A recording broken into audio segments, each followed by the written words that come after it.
Alright, set up a hidden camera and see how my horses are behaving when they come down.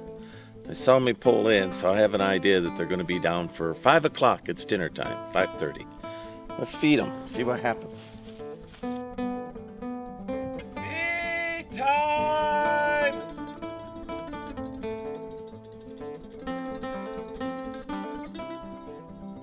Hey, feed time! You're right there. I already set you up. Your oats are there. Oh, good boy. Stop running and slow down. Yeah. Good boy. Hank, there's her over here.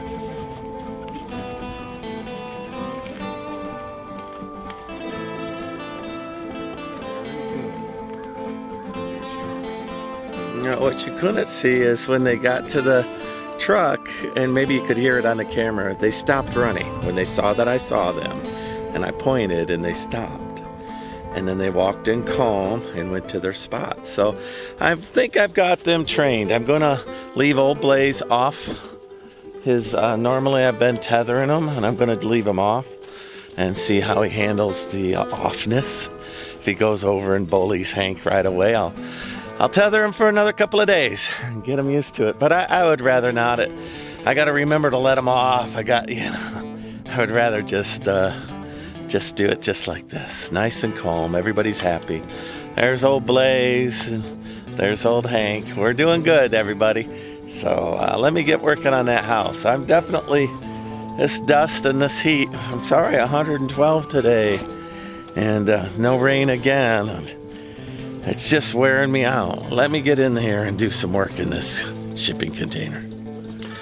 Well, for those of you who've just joined the channel, my name is Stephen West, and I'm building a 1,000-year house, my last retirement home. It's a solo off-grid build, and I'm using 2 shipping container homes, and I'll wrap them in Adobe earth bag. So I'm hoping that everything I do here will make this house so that somebody with reasonable servicing can make it last 1,000 years. Thus the whole name, 1,000-year home. So that's my goal. Everything in here is cedar. When I use fasteners, I try to use stainless steel, because stainless steel will outlast humanity by a long ways. And a lot of these cedars are hand cut. So what I got tonight is the rafter ties. These ties here that you see crossways, they're just in there loose right now. The ones that go up and down, they're resting on these 4x4 beams. What did I look up? Each beam can do 8,000 pounds or some such thing like that. Every 48 inch I have a beam. The reason I did that is I want to pour a ceiling, right?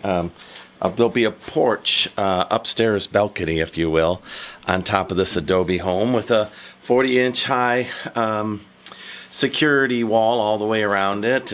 Probably a foot thick to 15 inches thick. Some of the concrete will be structural grade concrete, high stress concrete. Some of it I think I'll put perlite in it. Perlite reflects radiant energy, so it won't be building up heat, and it weighs a little less. So the whole goal with all of these rafters is so that when I put concrete on there, let's say 3 inches of concrete, this will be solid enough that it won't cave in and I won't get a lot of deflection. So I've been working on this for just about a little over a year now, and I've got a lot done considering I'm doing restorative agriculture. So all the windows and doors in, I hand cut everything. I'm doing restorative agriculture, trained a couple of horses, lived life is what I've done. I've lived life while building this thing. I have a full-time, regular 9-to-5 job, so this is only part-time work for me. One reason why it's going a little slow. I wanted to be into this June of this year, and it's already heading August, so I'm a couple months behind, but it's because I've had 2 years of back-to-back drought, temperatures well into the 3 figures, low 100s on a regular basis. With humidity, I'm dealing with 130, even 150 heat index, which is lethal.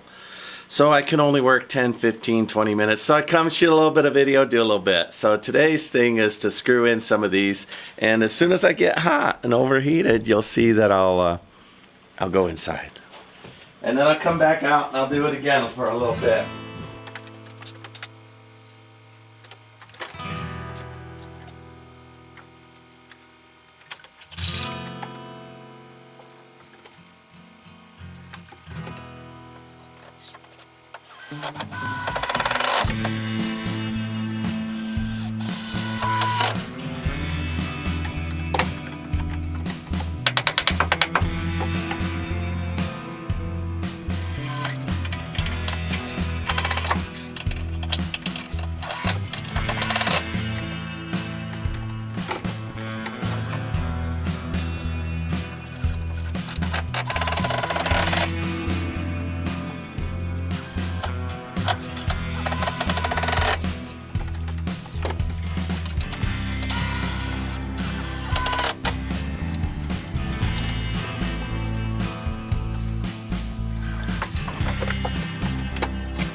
All right, that's enough for me.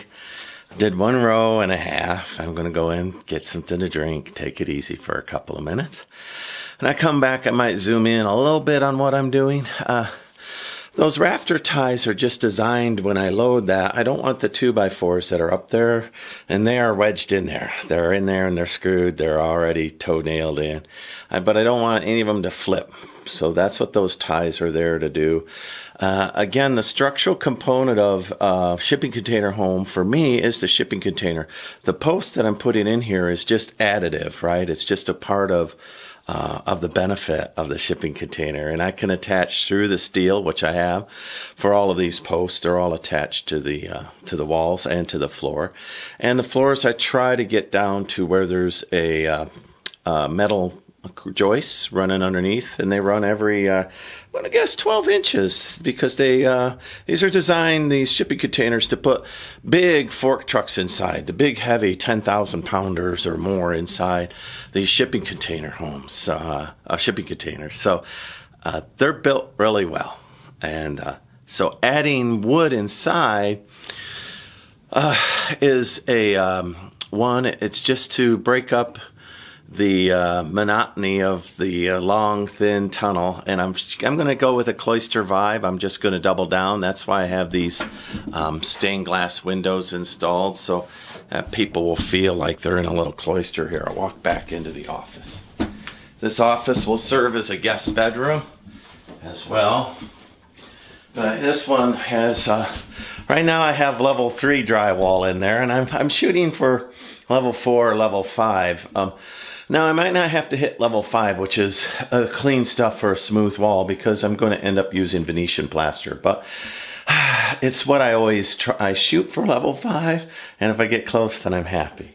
But you see, like this, it has a little cloister vibe. It's and that's what I'm shooting for. I'm using the same colorations that you find in the Texas Santa Fe missions.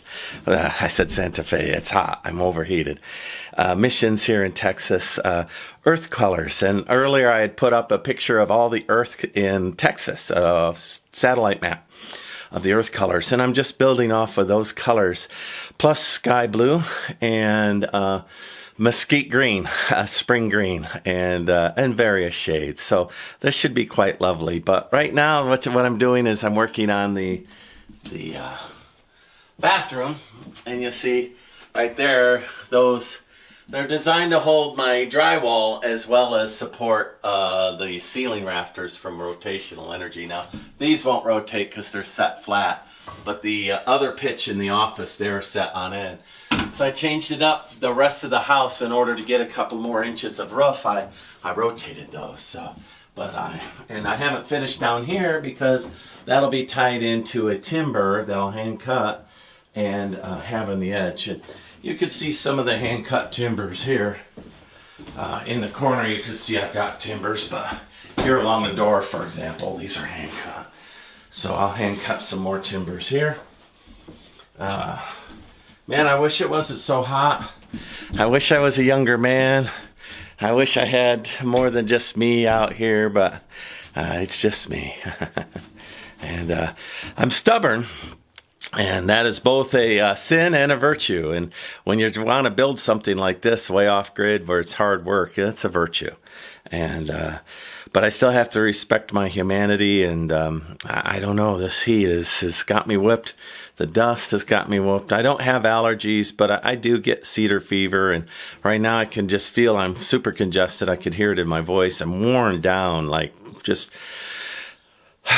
too little butter scraped over too much bread, like on Lord of the Rings. And that is. But if you're going to build a house, and I think you can, listen, I'm going to build I don't know. I'm going to guess a $500,000 home for about $80,000. So therein is the benefit, right? And why I continue to do this. Plus, I'm in no hurry. I wanted originally to get this done so I could travel. And COVID keeps bumping me and life keeps bumping me. So let me get in and get some air conditioning. All right, Steve, 1,000 Year Home. Thanks for watching. I appreciate it. Bye.